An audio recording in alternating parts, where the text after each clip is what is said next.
'wag niyong ipamukha sa amin na, ano sabi ko, basta okey tayo.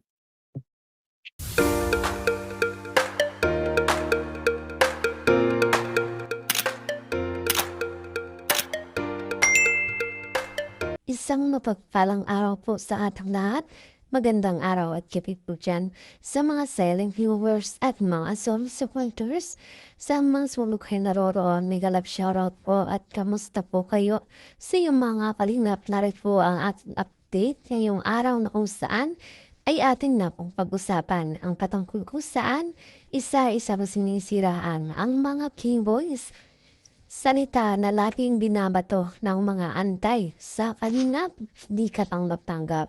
So karapit nga po ng mga kalingap at dahil na po dyan, yan ay ating pag-uusapan, maya-maya na lamang.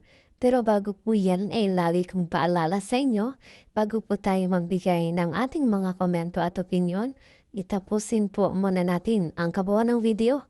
Nang sa ganon na po ang ating i-comment. Sa mga kalingap, patuloy rin nating suportahan ang magama na matubang napakaganda nga po yung ipinapakita nilang pagbibigay saya at tulong sa ating mga kababayan.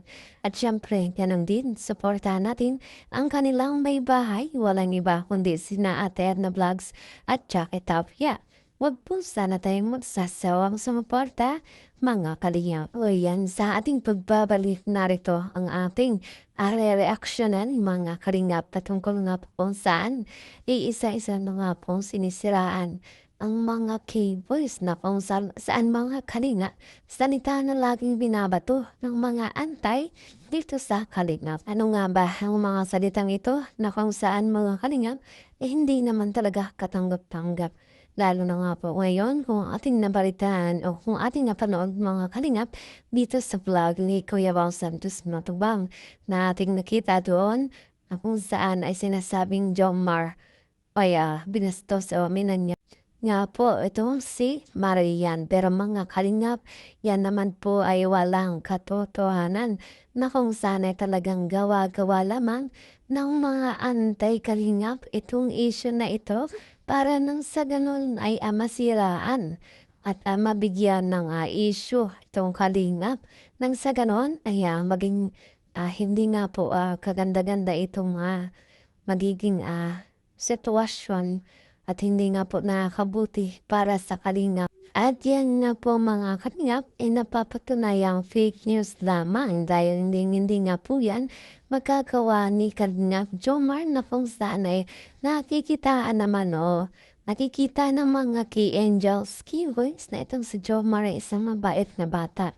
At ating balikan nga po mga kalingap na kung saan itong EDC na itong si Ed at si Beyonce ay naging isopendin na kung saan ay kung kaya daw umayaw itong si Beyonce sa love team ay minanyak nga daw siya ni Edu, mga kalingap at kung nating nasubaybayan din at alam ko pong napanood niya ito na sinabi ni Beyonce dito sa Rapid Talk in Action na kung saan ay talagang pinagsigawan niya doon na itong si Papets natin ay manyak. So, grabe nga po, no? Tapos, sa ngayon, ay talagang nakikita din o napapanood natin na talagang ito na naman, si Jomar na naman nga po mga kalingap, ang nagkakaroon ng issue patungkol sa manyak na sinasabi. Grabe nga po, no? Nakakalungkot nga po talaga namang halos lahat na nga po ng cables ay parang isa-isahin na nila at ginagawa nila mga kalingap ng fake news na kung saan para nang sa ganon, masiraan nila ang kalingap. Kung saan ay hinihingian ng pruweba. Subalit wala namang naipapakita mga kalingap. So, ibig sabihin lamang, ito nga po ay hindi totoo na kung saan paano man po yung pinangbabato nila dapat dito sa kalingap o dito kay Edo at maling dito kay Jomar na kung saan mga kalingap ay malalaman natin kung ano ang mensahe o masasabi dito ni Kalingap Jomar sa mga issue na ito na lumalabas mga kalingap dahil hindi nga po maganda ito at feeling nagbigay ng kaso itong si Kalingap Jomar dahil nga po ito nga po ay walang katotohanan at wala nga po silang pruweba at wala silang ebidensya mga kalingap o ang nais lamang nila ay makagawa ng issue na sa ganun ay masiraan nila ang Kalingap. At alam din po nating hindi papayag itong si Kalingap Rob na muling mangyayari o muling magkaroon ng hindi magandang o hindi maayos ang patungkol dito sa lumalabas na issue na ito mga Kalingap. Kung noon na hindi natin nakikitaan ng mensahe o saloobin nitong si Kalingap Rob sa mga isyong lumalabas noon at supalit ngayon mga Kalingap ay hindi nga po na tumatahimik itong si Kalingap Rob pagkos kinaharap na rin po yung mga issue at pinapaliwanag sa mga ilan at syempre mga Kalingap, alam din naman natin na noon hanggang ngayon ay malinis nga po o magandang hangarin ng Kalingap ang magbigay ng tulong lalo na nga po sa mga nangangailangan. Kung kaya alam naman na po natin sa mga lumalabas na issue, sin nga po ay fake news lamang at huwag po natin paniniwalaan tapos alamin muna natin kung ano yung katotohanan mga Kalingap. Syempre po ay halos mga hindi talaga magagandang momento o mga lumalabas na issue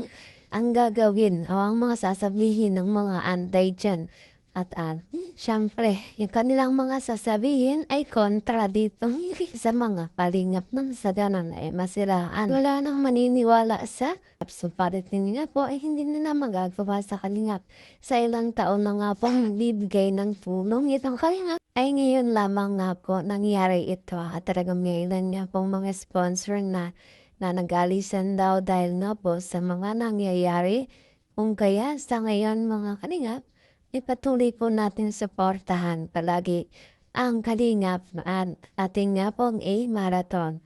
Nang sa ganon ay mas marami ka nga pong blessings na dumating sa kanila, mas marami pa silang matutulungan mga Kalingap. At nakikita rin naman po natin na tuloy-tuloy ang kanilang nagbibigay ng tulong kahit nga po sa kabila ng lahat ng mga nangyayari. Hindi nga po sila nagpatinag pagkasta mas napabuti o mas parami pa lalo ang kanilang natutulungan at hindi nga po sila magpapatinag sa mga lumalabas na issue na kung saan ay mas umaasa pa rin sila mga Kalingap na marami pa rin ang naniniwala sa kanila at umaasa. At yan nga po ang aking update ngayong araw patungkol kung saan ay isa-isa na nga pong sinisiraan ang mga keypost na kung saan mga Kalingap salitang binabato ng mga antay dito sa Kalingap ay hindi ka panipaniwala at hindi ka tanggap-tanggap mga Kalingap.